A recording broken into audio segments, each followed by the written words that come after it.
পাঁচমিশালি সবজির ভাজি। নমস্কার, আমি অনন্যা শিকদার। আজ আমি আপনাদেরকে পাঁচমিশালি সবজির ভাজি করে দেখাবো।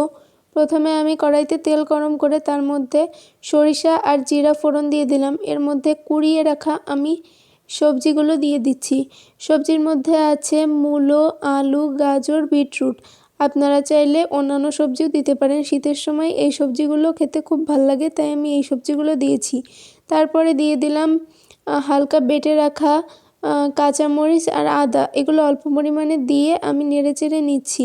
আর সবজিগুলো কিন্তু আমি কাটিনি, স্লাইসার দিয়ে কেটে নিয়েছি, মানে কুড়িয়ে নিয়েছি।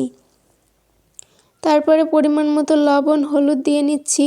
এরপরে আমি নেড়েচেড়ে ভেজে নিলেই সবজিটা রেডি হয়ে যাবে। এই সবজিটা খেতে কিন্তু খুবই দুর্দান্ত লাগে, রুটি বলুন আর ভাত বলুন সব কিছুর সঙ্গে। তো বাসায় অবশ্যই ট্রাই করবেন। আর ভিডিওটি যদি ভালো লাগে অবশ্যই লাইক, কমেন্ট, শেয়ার করে আমার পাশে থাকবেন। আর নতুনরা অবশ্যই পেজটিকে ফলো দিয়ে পাশে থাকবেন।